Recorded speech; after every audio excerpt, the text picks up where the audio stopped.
Hey friends, it's Matt with BoLS, and today we are taking a look at Sea of Thieves Voyage of Legends by Steamforged Games. It is a open world competitive piracy game based on the video game of the same name, which if you haven't played is fantastic. I really love it a lot. I played a ton of it before it became a paid game, and I'm probably going to pay for it now that I've really sort of sunk my teeth into the board game.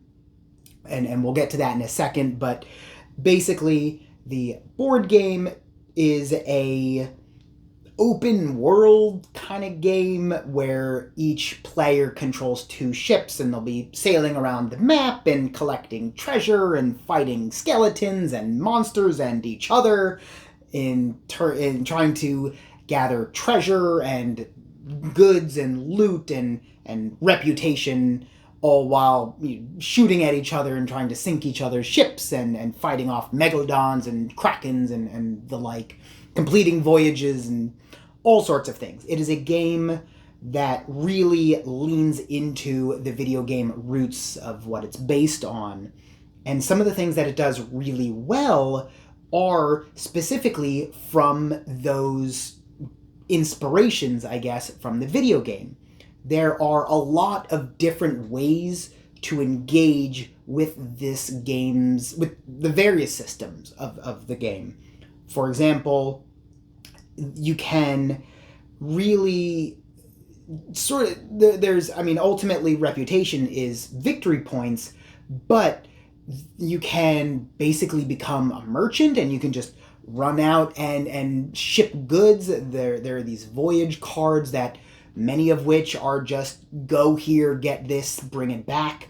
But you can also gain reputation by going on these treasure hunts and killing monsters and skeletons and all these different ways. I mean, ultimately, it's all sailing around the ocean and shooting and looting and, it's pirate stuff.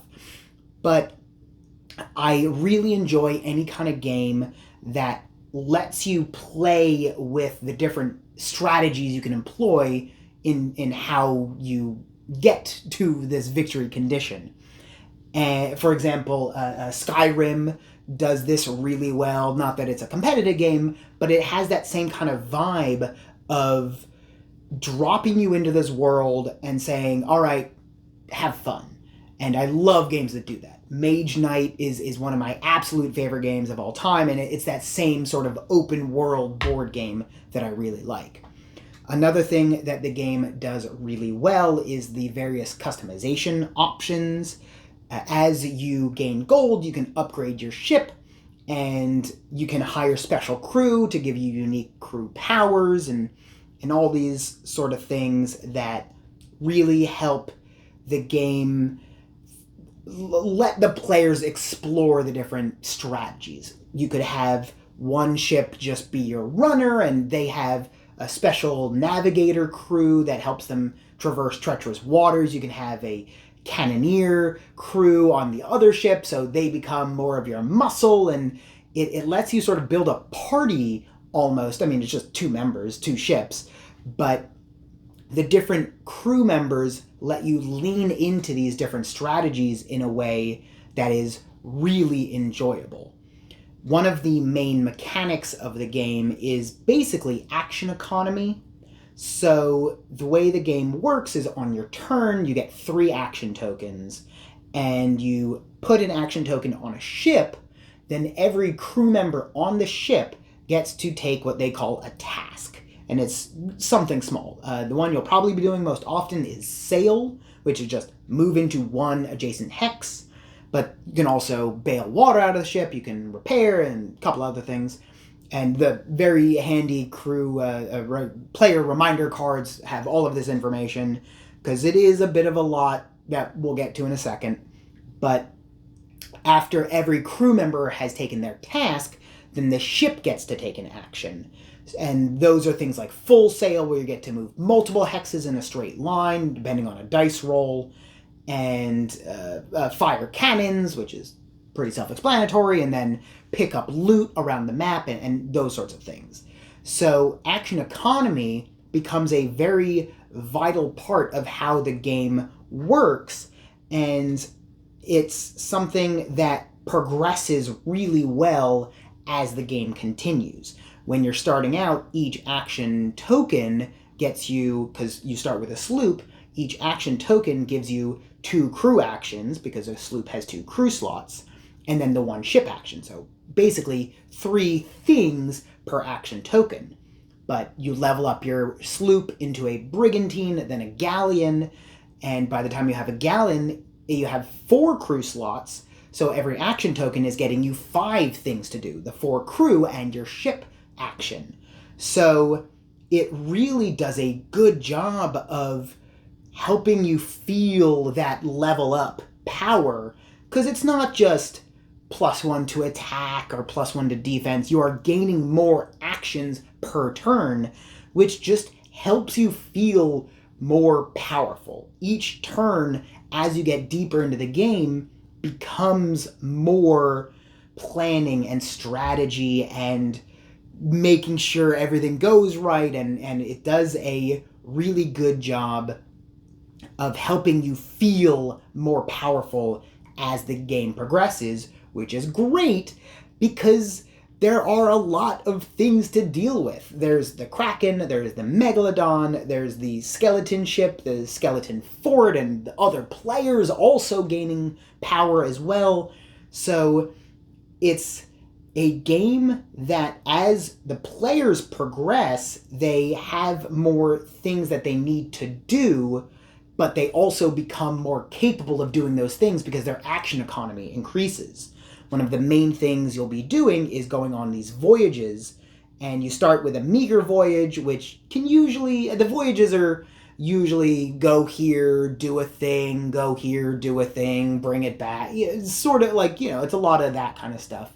But as you become more powerful, you can start taking on higher tier voyages. When you start getting into the valuable and legendary voyages, you have to start, it takes multiple rounds to get through everything you need to do, and there's a lot more of that having to navigate through the map and the other players, and if you're going to get there first, and all these things. So it really, again, I've been saying this a couple times, it really does a great job of building on itself and making the players feel strong as they level up.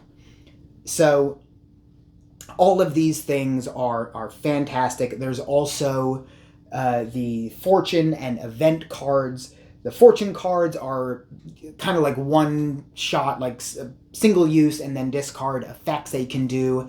And there is a ton of fortune cards, and they all do a variety of different things. They can give you extra actions, they can give you extra dice rolls, they can extra cannon fire, extra damage, all sorts of things.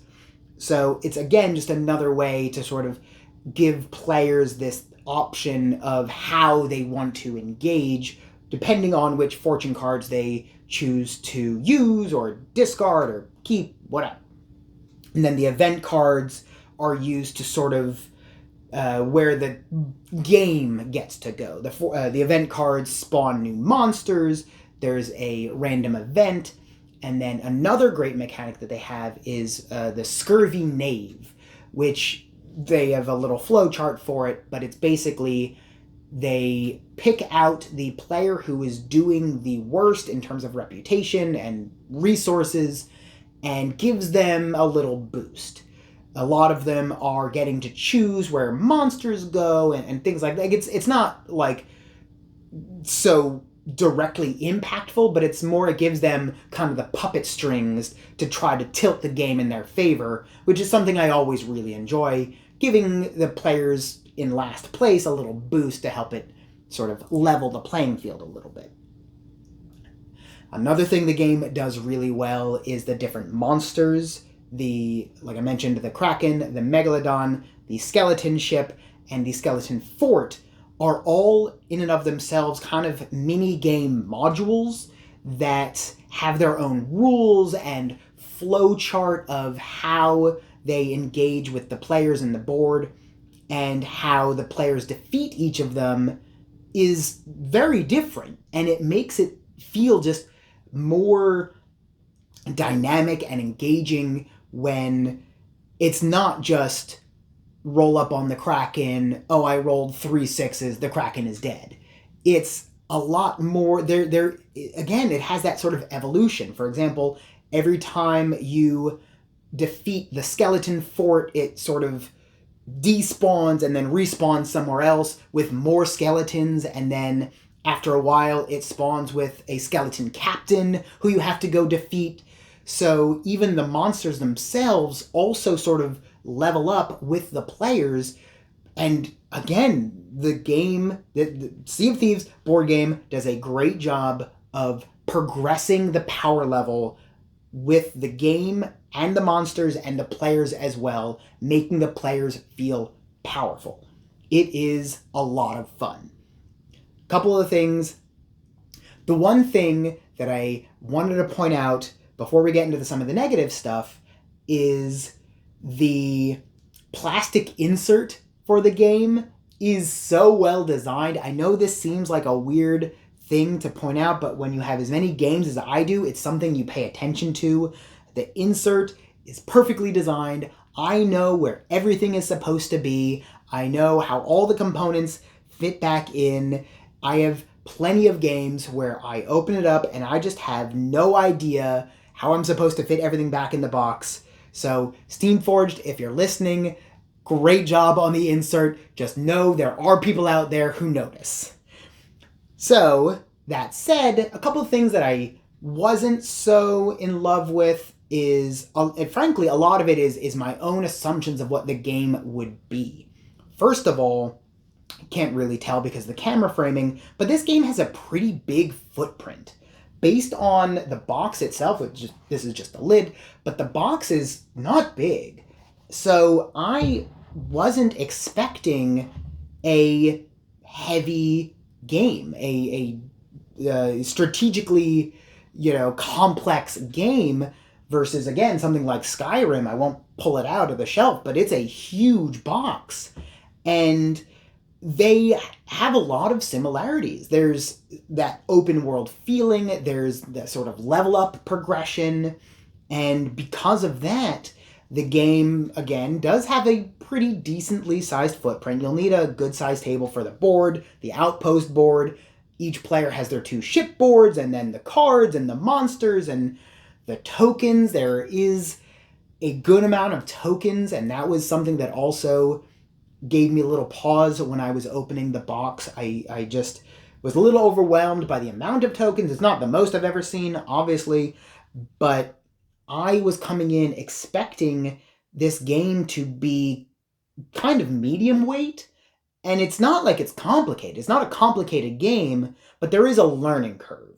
When I was first getting started, the first couple rounds, it took me a while to figure out some of the intricacies of, when I drew my first event card, I had to really go through it a couple times just to make sure I was spawning the right thing in the right place. And it's just sort of little details like that make the game kind of tough to get started. But once you get started, again, it is a ton of fun.